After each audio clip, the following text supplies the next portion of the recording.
chapter 9. Wisdom has built her house. She has hewn it out of her 7 pillars. She had killed her beast. She has mingled her wine. She has also furnished her table.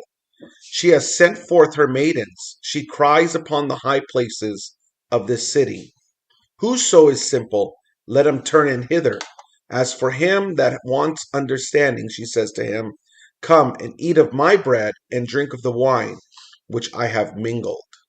This is a fantastic illustration here, and what is being shown here is that here's wisdom, and wisdom has prepared the place for everyone. It has hewn out the 7 pillars, killed the beast, mingled her wine, furnished table. You can see, in other words, it has prepared the table for those who would come and eat, and even sent out people to invite to come and eat, come and be partakers of her table. Even saying, come and eat and drink of the wine which I have mingled. And this is wisdom is calling out this. And then it goes on, it says, forsake the foolish and live. Go in the way of understanding. Go in the way of understanding. He that reproves a scorner gets to himself shame, and he that rebukes a wicked man gets himself a blot. Reprove not a scorner, lest he hate thee. Rebuke a wise man, and he will love thee. And this is a fantastic illustration of what Jesus says. Do not cast your pearls before swine. Do not give what is holy to the dogs, and do not cast your pearls before swine. Otherwise, they trample them underfoot. And when you give instruction to someone who's wise, they're going to listen. They're going to consider, and they're going to appreciate that you're giving them this advice. Not that they're going to take it all the time. They may not take it, but at least they're listening, they're hearing. But if you tell a scorner or a foolish person something, they immediately rebuke you. They immediately stand up. No, I'm not listening to you. Or they hate you because you're trying to tell them the truth. That's why he says, don't reprove a scorner. A person who doesn't accept it, who's not really for it, don't try to correct them, because they're going to immediately become defensive and they're going to hate you for that. Give instruction to a wise man and he will be yet wiser. Teach a just man and he will increase in learning. So definitely see the difference between giving instruction to foolish people versus giving instruction to wise people. Wise people, that's really a mark of wisdom. If you give someone instruction who's wise, they're going to accept it and they're going to hear you, what you have to say, and they're going to grow, or they're going to learn. But the person who is hateful or scornful or whatever, they're going to create contentions in them. They're going to hate it.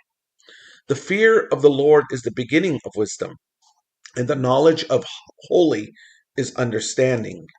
And this is, again, goes back to Proverbs 8, that when wisdom says, I was there when the Lord laid the foundation, I was within him. Okay.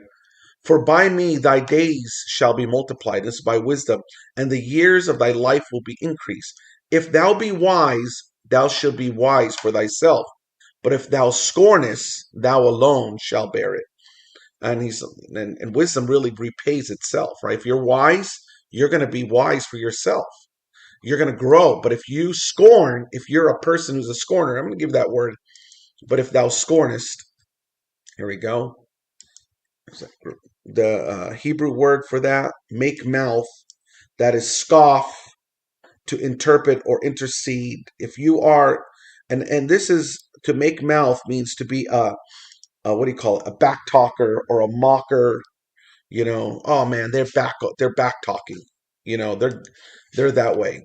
You're going to find that it's going to come back at you, right? Because life and death are in the power of the tongue. A foolish woman is clamorous. She is a fool. The word simple here does not mean just simple. It means she's a fool here. Silliness, seducibility, there you go. Seducibility, very foolish, very silly, acting right, and knows nothing. For she sits at the door of her house on a seat in high places of the city to call passengers who go right on her ways. And this is, catcalling, like she's a prostitute. Who's so simple, let him turn and hear. And as for him that wants understanding, she says to him, stolen waters are sweet, and bread eaten in secret is pleasant. But he knows not that the dead are there, and that her guests. Oh, what happened here? This order. Oh, there you go. And her guests are in the depths of hell. That's pretty neat right here. This illustration here. Stolen waters are sweet. Bread eaten in secret is pleasant. And what they're saying is sin is pleasurable for a season, but the end of it is death. So doing something that's forbidden, like fornication or doing something in secret that's not right, it seems sweet, and the bread seems like it's pleasurable, and it seems like oh, this is okay, but where's the end of it? But he knows not that the dead are there, and that the guests are in the depths of hell. That's a powerful illustration that we need to make sure that we remember that though it's pleasant, though we think we're getting away with it, the end of it is death. The wages of sin is death, but the gift of God is eternal life through Jesus Christ. It's Proverbs